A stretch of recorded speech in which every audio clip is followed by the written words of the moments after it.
And I'm convinced that these folks that Jesus is referring to in this story were people of good intention. But they were people who had placed their faith and their trust in the works that they were doing rather than in the work that Christ has done. Because what I believe is that for those of us who have seen the goodness and the glory of God, even if we were to work until as hard as we could until Jesus comes back, and that's my intention, by the way, to work as hard as I can until he gets here. But I'm convinced that when I stand before him, it won't be any of those things that matter.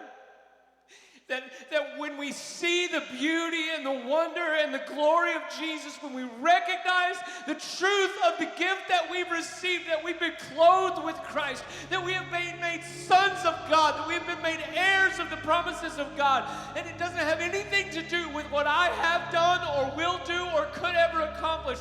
That when we stand before God and we recognize the reality and the weight of that truth, Scripture tells us that we'll lay all of those things at his feet. We'll lay down every crown. We'll lay down every trophy. And we won't stand there and say, Lord, but didn't I do this in your name? Didn't I do that in your name? We won't stand before God and say, Lord, look what I've done.